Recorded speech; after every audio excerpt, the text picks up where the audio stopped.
Institute of কোডার্সে আপনাকে স্বাগত। আমরা কোড ব্লকস ওপেন করে নিচ্ছি। স্ট্রাকচারটাকে কপি করে আমরা একটা নতুন ফাইল তৈরি করে নিচ্ছি। এটাকে সেভ করছি। আমাদের এটা প্রোগ্রাম নাম্বার হবে P18। আমরা আগের দিন যে কনস্ট্যান্ট নিয়ে কাজ করেছিলাম, আজকে কনস্ট্যান্ট নিয়ে আরেকভাবে আমরা দেখব। তো এটাকে নাম দিয়ে দিচ্ছি নিউ কনস্ট্যান্ট নামে, নিউ কনস্ট্যান্ট ডট সি। বেশ, আমরা কনস্ট্যান্ট ইউজ করেছিলাম CONST কিওয়ার্ড ব্যবহার করে। আজকে আরেকভাবে আমরা কনস্ট্যান্টকে ডিক্লেয়ার করব। তো শুরুতে চলে যাচ্ছি। আমরা একটা প্রি প্রসেসর ডিরেক্টিভ ইউজ করছি। হ্যাশ দিয়ে আমরা জানি প্রি প্রসেসর ডিরেক্টিভ ইউজ করা হয়। আমরা এখানে করছি হ্যাশ ডিফাইন। আমি এখানে দিচ্ছি পাই নামে একটা ভেরিয়েবল দিলাম। এখানে কোনো ডেটা টাইপ উল্লেখ করার দরকার নেই। কনস্ট্যান্ট কিওয়ার্ড দিয়ে আমরা এর আগের ক্লাসে দেখেছি, সেখানে কিন্তু আমাদের ডেটা টাইপ উল্লেখ করতে হচ্ছে, ইন্ট, ফ্লোট, ক্যার, যেটাই হোক না কেন। এখানে ডেটা টাইপটা অটোমেটিক নিয়ে নেবে। আমি হ্যাশ ডিফাইন পাই দিয়ে পায়ের একটা ভ্যালু দিচ্ছি। এখানে এই এই যে পাই এইটাই হচ্ছে আমাদের কনস্ট্যান্টের মানে ভেরিয়েবলটার নাম। দ্যাট ইজ আমরা বলতে পারি ভেরিয়েবলটাকে বা টোকেন বলা যেতে পারে। তো এই পাই এটার ভ্যালুটা হচ্ছে 3.14। এখন এটা ফ্লোট টাইপ ভেরিয়েবল আমরা দেখতেই পাচ্ছি, তো এটাকে আমাদের ফ্লোট বলে ডিক্লেয়ার করতে হবে না। এবারে আমরা এখানে একটা ভেরিয়েবল রেখে দিই ফ্লোট এরিয়া নামে, ফ্লোট এরিয়া। আর একটা আমরা আর নিচ্ছি, রেডিয়াসটা নেব, অর্থাৎ আমরা বৃত্তের ক্ষেত্রফল নির্ণয় করব। তো এখানে লিখে দিচ্ছি প্রিন্টএফ। আমরা রেডিয়াসটা ইনপুট নিয়ে নেব। বৃত্তের ক্ষেত্রফল আমরা জানি সবাই পাই আর স্কোয়ার।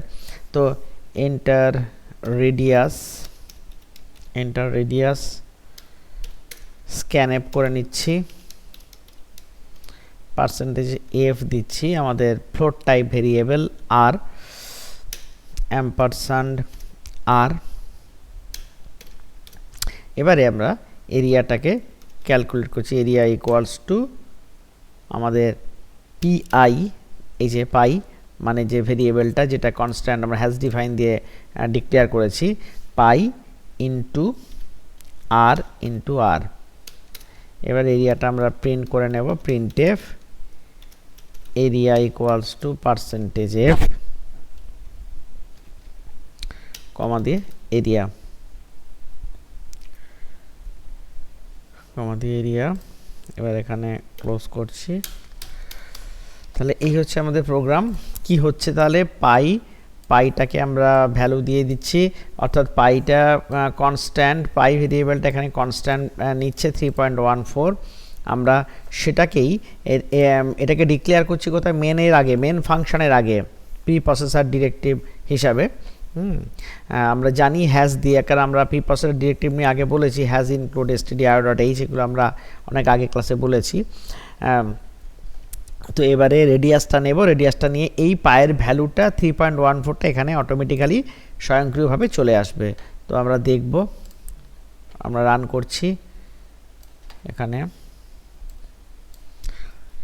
তো কি চাইছে, এন্টার রেডিয়াস, আমি এখানে এন্টার দিলাম 2, ওর সাথে সাথে ভ্যালুটা দিচ্ছে এরিয়া 12.56, যা দেখতে চাই আমরা, যে ভ্যালু দেব।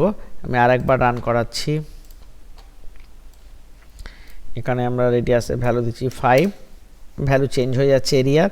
অর্থাৎ আমাদের কি হলো, যে এই যে কনস্ট্যান্টের ভ্যালুটা যেটা মেনের আগে আমরা ডিক্লেয়ার করেছি, তো সেটাকে এখানে মেন ফাংশনের ভেতরে এসে কাজ করছে। হ্যাঁ, তাহলে আমরা কি দেখলাম, যে হ্যাশ ডিফাইন দিয়ে আমরা কনস্ট্যান্টকে কনস্ট্যান্ট যে ডিক্লেয়ার করতে পারছি। আর তফাৎটা হচ্ছে CONST-তে সেখানে আমাদের কিন্তু ডেটা টাইপগুলো উল্লেখ করতে হতো, আমাদেরকে ডেটা টাইপগুলোকে ডিফাইন করতে হতো। এখানে কিন্তু সেরকম ডেটা টাইপকে ডিফাইন করতে হচ্ছে না, অর্থাৎ পিআইটা কি না সেটা ইন্টিজার না ফ্লোট সেটা আমাদেরকে বলতে হচ্ছে না, ওটা অটোমেটিক্যালি নিয়ে নিচ্ছে। ঠিক আছে, আজকে তাহলে ক্লাসটা এই পর্যন্ত।